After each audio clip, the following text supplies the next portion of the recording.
আসসালামু আলাইকুম। আশা করি সবাই ভালো আছেন। তো আজকে আমরা যে অঙ্কটা করব সেটা হচ্ছে সরকারি বিএম কলেজ বাগেরহাটে যে নির্বাচনী পরীক্ষার যে প্রশ্ন আসছে সেই প্রশ্নটা এখন আমরা করব। হ্যাঁ, এই দেখেন এখানে আছে পি ডট আর লঘুবন্ধনী ফলে হচ্ছে গুরুবন্ধনী ডট গুরুবন্ধনী, এটা ভুল করছে, এটা আমি শুদ্ধ করে এখানে লিখছি।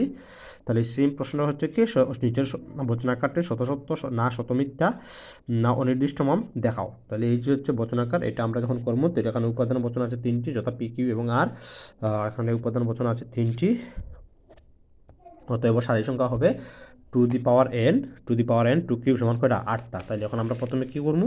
মান বসাইবো। তাহলে এই যে উপাদান বচন আছে কয়টা? 3টা, পি কিউ আর। তো 3টার জন্য আমরা 3টা কলাম নেই। পির জন্য একটা, কিউর জন্য একটা, আর এর জন্য একটা। ঠিক আছে। আচ্ছা, এখানে দেখো আমি সারি কয়টা হইব? 8টা। আমি দিছি কয়টা? 9টা, কারণ একটা হেডিংয়ের জন্য, আর বাকি হচ্ছে 8টা। 1 2 3 4 5 6 7 8 9টা। ঠিক আছে, একটা হেডিংয়ের জন্য আর বাকি 8টা হচ্ছে এই সূত্র থেকে 8টা দিয়ে আসছে অঙ্কের জন্য। তাহলে আমরা পি কিউ আর 3টার জন্য 3টা নিছি। তারপরে দেখো আমার এখানে আছে নট কিউ এবং নট আর আছে। এই নট কিউর জন্য আমরা একটা কলাম নিব, নট আর আছে তার জন্য আমরা একটা কলাম নিব। ঠিক আছে, তাহলে এই কলাম নিলাম। তারপরে হচ্ছে আমরা লঘু বন্ধনী যেটা আছে তাদের জন্য একটা নিব। লঘু বন্ধনী আছে, এই যে লঘু বন্ধনী আছে পি ডট কিউ, তার জন্য আমরা একটা কলাম নিব। তারপরে কি আছে? নট কিউবেল নট আর, নট কিউবেল নট আর, তার জন্য আমরা একটা কলাম নিলাম। লঘু বন্ধনী শেষ, এখন হচ্ছে গুরুবন্ধনী আছে। গুরুবন্ধনীর জন্য আমরা একটা কলাম নিব। গুরুবন্ধনী কই? এইটা, এই সম্পূর্ণটার জন্য একটা কলাম নিব। পি ডট কিউ ডট আর, তার জন্য আমরা একটা কলাম নিলাম। এখন হচ্ছে কি, আর তো বন্ধনী শেষ, বন্ধনীর কাজ যেহেতু শেষ, তার মানে সম্পূর্ণটার জন্য আমরা একটা কলাম নিব। P dot Q dot R dot not Q ভেল নট আর। ওকে, সম্পূর্ণর জন্য আমরা আরেকটা কলাম নেব। এখন হচ্ছে আমরা কী করলাম? মান বসাবো। ঠিক আছে, মান বসাবো। যখন ডান দিকে যে সিঙ্গেল উপাদান বচন আছে তার নিচে আমরা একটা টু একটা ফলস বসাবো।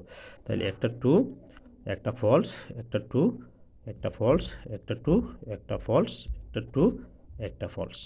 তাহলে এখানে একটা একটা দিছি, তারপরে আমরা দিব দুইটা দুইটা, দুইটা টু দুইটা ফলস, দুইটা টু দুইটা ফলস। ওকে, এখানে একটা একটা দিছি না, দুইটা দুইটা দিছি, এই জায়গায় দিব আমরা দুইয়ের ডাবল কয়টা? 4টা, 4টা টু 4টা ফলস। ওকে, তাহলে আমরা উপাদান বচনের মান বসানো শেষ। এখন কি আছে এখানে? Naught Q. নট কিউ মানে কিউর যে মানটা আছে তার ঠিক বিপরীত। কিউতে আছে দুইটা টু দুইটা ফলস, তাই ইনো পয়লা হইব দুইটা ফলস, ইনো টু আছে ফলস, টু আছে ফলস, ফলস আছে টু, ফলস আছে টু, টু আছে ফলস, টু আছে ফলস, যা আছে এখানে টু কিউর যে মানটা তার ঠিক বিপরীত মানটা। ফলস আছে টু, ফলস আছে টু। আর এর মান, যে আর এর যে মানটা আছে তার বিপরীত মানটা, আর এর মান আছে টু, তাহলে ইনো হবে ফলস। ইনো ফলস আছে টু, টু আছে ফলস, ফলস আছে টু, টু আছে ফলস, ফলস আছে টু, টু আছে ফলস, ফলস আছে টু। অর্থাৎ আর এর যে মানটা আছে ঠিক বিপরীত মানটা আমরা এইখানে বসাবো। আচ্ছা, ওকে, তারপরে হচ্ছে কি, not Q R not R বসে P dot Q. P dot কিউর মানটা আমরা এখন বসবো। তাহলে পি আর কিউ এই দুইটারে আমরা ডট, ডটের সূত্রটা কি হচ্ছে? ডটের ক্ষেত্রে একমাত্র টু ডট টু, টু এ টু এ টু হয়, বাকি সব ফলস। তাহলে দেখো কিউ, পি এবং কিউ, টু এ টু এ টু, টু এ টু এ টু, টু এ ফলস, এই যে শর্ত পূরণ করে নাই, তার মানে ফলস। মানে শর্ত পূরণ করলে একমাত্র টু, আর শর্ত পূরণ না করলে ফলস। তাই টু এ ফলস ফলস, টু এ ফলসে ফলস, ফলসে টু এ ফলস, শর্ত পূরণ করে নাই, ফলসে টু এ ফলস, যেহেতু শর্ত পূরণ করে নাই, ফলসে ফলসে ফলস, শর্ত পূরণ করে নাই, ফলসে ফলসে ফলস, শর্ত পূরণ করে নাই। একমাত্র মনে রাখবা, শর্ত যদি পূরণ করে তাহলে টু হবে, নাইলে ফলস ডটের ক্ষেত্রে। এখন আসি বেল। ভ্যালের ক্ষেত্রে কি, উভয় যদি কি হয়, উভয় যদি মিথ্যা হয় তাহলে মিথ্যা হবে, বাকি সব সত্য। তাহলে not Q R not R, not Q R not R, এই দুইটার ক্ষেত্রে তাহলে উভয় মিথ্যা, তার মানে কি মিথ্যা। উভয় মিথ্যা নয় তার মানে হচ্ছে সত্য, উভয় মিথ্যা নয় তার মানে হচ্ছে সত্য, উভয় মিথ্যা নয় তার মানে হচ্ছে সত্য, উভয় মিথ্যা, হ্যাঁ উভয় মিথ্যা আছে তার মানে হচ্ছে মিথ্যা। তারপরে উভয় মিথ্যা নয় তার মানে হচ্ছে সত্য, উভয় মিথ্যা নয় তার মানে হচ্ছে সত্য, উভয় মিথ্যা নয় তার মানে হচ্ছে সত্য। ঠিক আছে, যদি উভয় মিথ্যা হইতো তাহলে একমাত্র মিথ্যা হইল না, যেহেতু উভয় মিথ্যা নয় তার মানে হচ্ছে সত্য। আসি এখন আমরা পি ডট কিউ ডট আর। পি ডট কিউ মানে এটা হচ্ছে পূর্বক, আর ডট আর এই যে আর, আরটা হচ্ছে অনু। পূর্বক হচ্ছে এইটা আর অনুক হচ্ছে এইটা। কার কাজ করবো আমরা? ডটের কাজ। ডটের ক্ষেত্রে দুইটাই যদি সত্য হয় তাহলে সত্য। তাহলে দেখো দুইটা সত্য কিনা আমরা চেক করি। দুইটা সত্য কিনা। P dot Q, P dot Q true, এটা আছে টু, পূর্বকটা আছে টু, অনুক আর, আর আছে টু, দুইটাই সত্য, তার মানে হচ্ছে সত্য। এইটা এইটা এইটা দুইটাই সত্য নয়, এই পূর্বক অনুক সত্য নয়, তার মানে হচ্ছে মিথ্যা।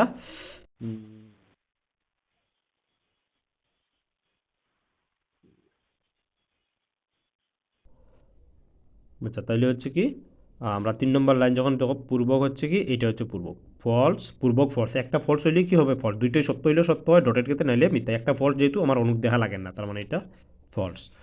তারপরে হচ্ছে এইটা, হ্যাঁ এইটা যে অনুক ফলস, একটা ফলস দেখলেই আমরা কি করতে পারি? ফলস বসাতে পারি, কারণ আমরা জানি কিন্তু দুইটাই টু হলে টু, তাহলে এখানে ফলস, আর এখানেও কি আছে? টু ফলস, দুইটাই ফলসে ফলসে ফলস, এখানে ফলস আছে।